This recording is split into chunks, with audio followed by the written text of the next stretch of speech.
심판과 재앙이 임하는 이유, 심판과 재앙이 임하는 이유란 제목으로 말씀 나누겠습니다.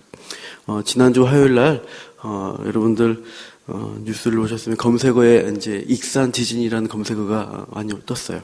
그래서 왜 그런가 보니까 3.5 진도의 지진이 지난 22일 화요일 날이죠. 새벽에 있었다고 해요. 그래서 예민한 사람들은 서울이나 부산에서도 지진이 감지됐다라고 이렇게 보고가 나왔습니다. 저도 이제 몇 년 전인지 모르겠는데 인천인가에 백령도에서 지진 한번 났을 때 이제 새벽에 깨어있다가 이렇게 땅이 흔들린 것을 느끼긴 했습니다.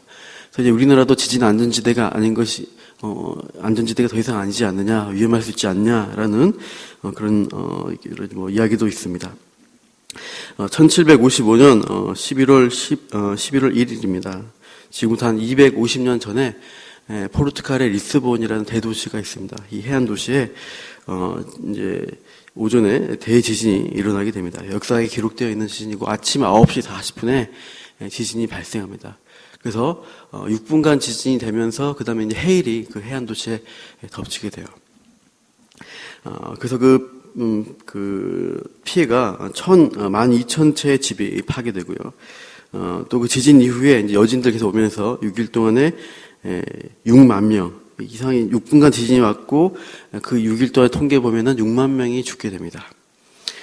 근데 이제 그날에 특히 피해가 많았던 이유가 뭐냐 하니까 그 로마 카톨릭 이제 그 많이 믿는 도시였는데 거기에 종교 축제일이었다고 해요. 그래서 많은 성인들을 축하하면서 미사드리는 그 시간에 지진이 왔기 때문에 사람들이 모여 있다가 한 번에 많이 죽게 되었다고 합니다.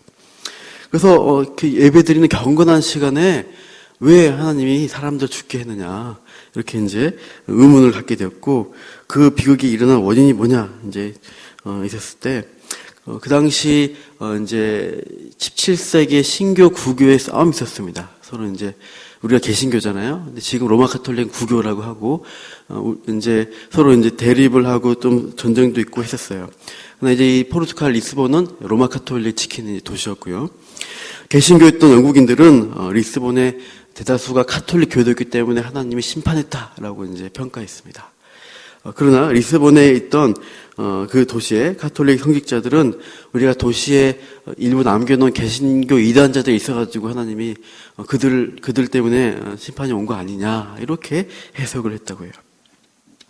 하나님이 왜 이러한 재난과 심판을 허락하시는가 이런 질문들 우리가 던지게 됩니다.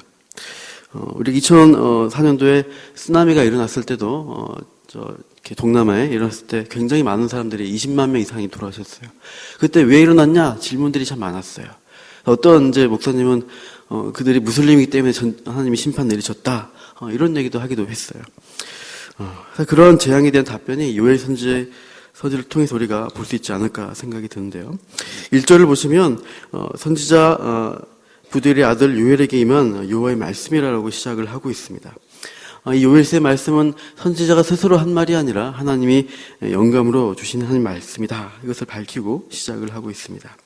이 요엘 선지자의 시대적 배경은 남유다의 8대 왕이었던 요아스 통치기입니다. 요아스가 참으로 이렇게 힘들게 왕에 등극하게 되는데 그 앞에 있던 왕이 아달랴라는 여왕이었습니다. 그 여왕이 자기가 왕위를 계속하려고 왕의 정통적인 계승자들을 다 죽입니다. 근데 그 중에 죽이지 못한 사람이 이 요아스입니다. 그래서 요아스가 다시 이제 다윗의 왕정이 복고되면서 7살의 왕위로 다시 이제 왕으로 올라오게 되는데 그 이후에 이제 종교 개혁을 하면서 다시 하나님 여호와를 믿는 신앙을 회복하려는 일들을 합니다. 그래서 그렇지만 이제 그러다가 나중에 이 요아스 왕이 또 자기의 스승이었던 요아다의 아들이었던 그 스가랴라는 사람을 죽이게 돼요. 그런 의미에서 그런 혼란한 정세가 다시 일어납니다. 왕이 교만해진 것이죠. 그 가운데서 요엘 선지자가 사역을 하게 되었던 거죠. 그래서 2절부터 보시면은 하나님 말씀을 드려야 할 사람들이 누구냐를 밝혀주고 있어요. 늙은 자들 이렇게 말하고요. 또 중간에 땅의 모든 주민들아라고 귀 기울이라라고 말씀을 하고 있습니다. 그래서 늙은 자들은 우리 이제 14절에 보시면은 장로들이라는 단어가 나오고 있네요. 14절에 성회를 소집하여 장로들 또 이 땅의 모든 주민들이라는 단어가 나옵니다. 언어적으로는 같은 말입니다. 그래서 지도자들과 또 그 땅의 모든 백성들이 들어야 하는 말씀이다라고 선포하면서 그 내용이 무엇인가를 4절에서 밝히고 있습니다. 4절 한번 읽어보겠습니다. 시작. 팥종이가 남긴 것을 메뚜기가 먹고 메뚜기가 남긴 것을 느치가 먹고 느치가 남긴 것을 황충이 먹었도다. 그 당시 남유다에 메뚜기 재앙이 있었던 것을 기억하라는 것이에요.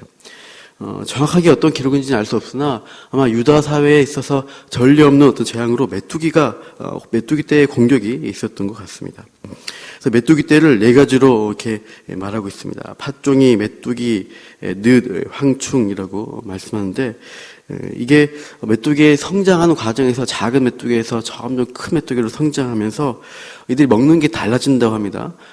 어릴 때는 어린 싹 이렇게 부드러운 거 먹다가 이제 메뚜기가 좀 커지면서는 이제 좀 더 단단한 것도 식물의 그러한 줄기까지 파먹게 되는 그러한 것으로 이 4가지로 묘사한다고 합니다.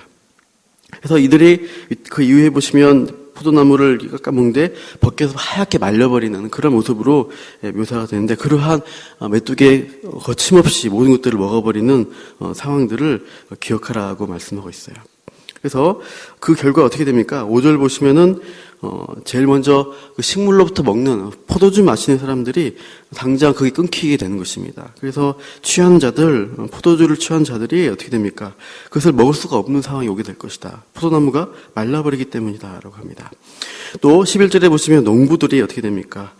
농부들이 이렇게 여러 가지 과수원도 가꾸고 또 곡식을 키우게 되는데 그것들이 다 시들어서 없어지게 될 것이다. 그 결과로 13절에 보시면 이제 읽은 다음이지만 그 제사를 소제를 곡식으로 가루를 하나님께 제사 드리는 그러한 제사들을 드리지 못하게 될 정도로 이제 모든 것이 씨가 마르게 될 것이다라고 말씀하고 있습니다.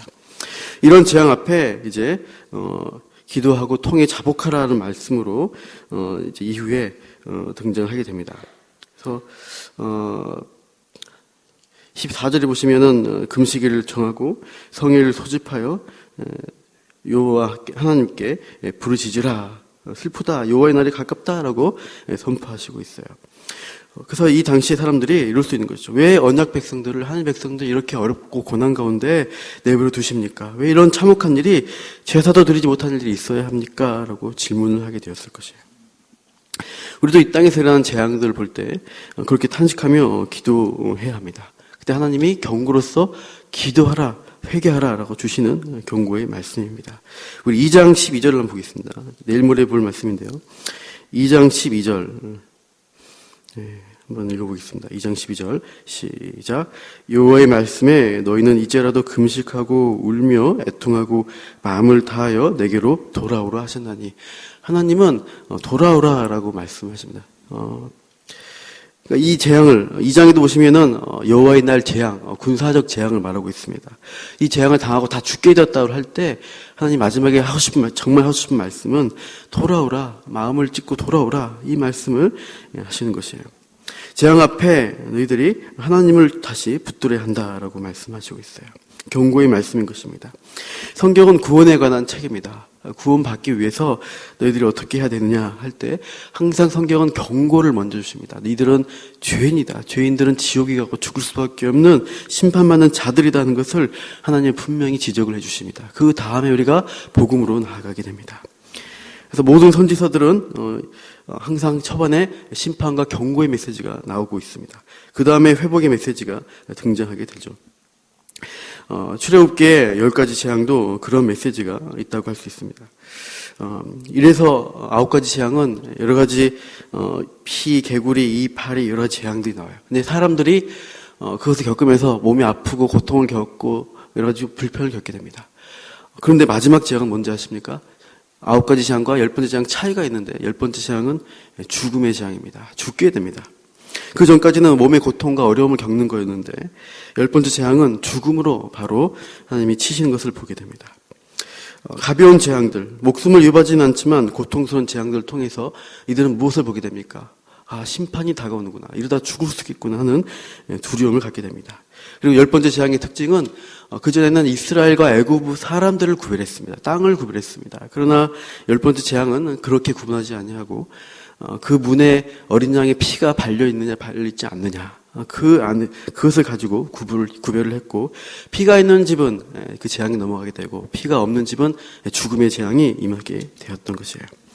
하나님이 주시는 말씀은 무엇입니까? 두려워하라는 것이에요. 하나님의 심판을 두려워하고 생명이 있는 자리로 돌아가야 한다라고 말씀을 하시는 것이에요. 예수님 시대 헤롯의 병사들이 예루살렘 성전에 제사 드리고 있던 갈릴리 사람들을 쳐서 죽이는 일이 있었습니다. 그때 이런 질문들을 사람들은 하게 되었어요. 가장 헌신적인 예배를 드린 사람들에게 하나님이 보호하지 않으시고 왜 그들은 죽게 내버려 두셨습니까? 또한 실로암에서 망대가 건설하다 망대가 무너지게 됩니다. 그때 많은 일하는 사람들이, 무고한 사람들이 치여 죽게 됩니다. 이 18사람의 치여 죽은 사람들 사건을 보면서 예수님께 찾아와서 질문을 하는 것이죠.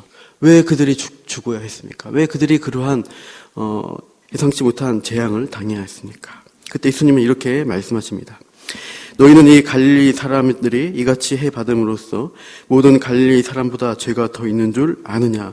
너희에게 이르노니 아니라 너희도 만일 회개치 아니하면 다 이와 같이 망하리라.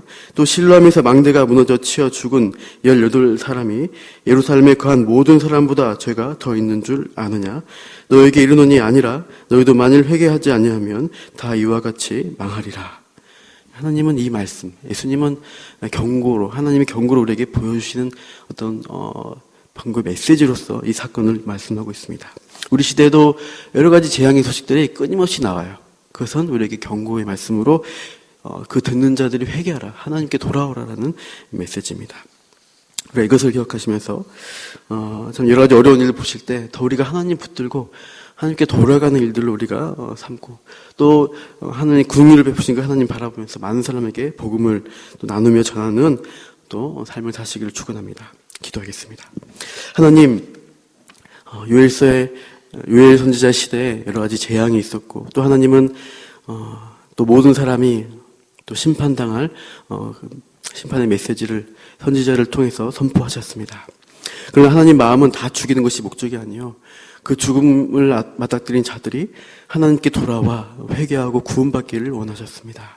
하나님, 오늘 우리 시대에도 여러 가지 전쟁의 소문과 재앙의 소식들이 들려오고 또 앞으로도 다가오는 그런 것에 대한 두려움들이 있습니다. 하나님, 그 소식들이 있을 때마다 더 우리가 하나님께 마음을 드리고 회개하며 하나님 붙드는 신앙으로 승리하며 살아갈 수 있도록 인도하여 주시옵소서.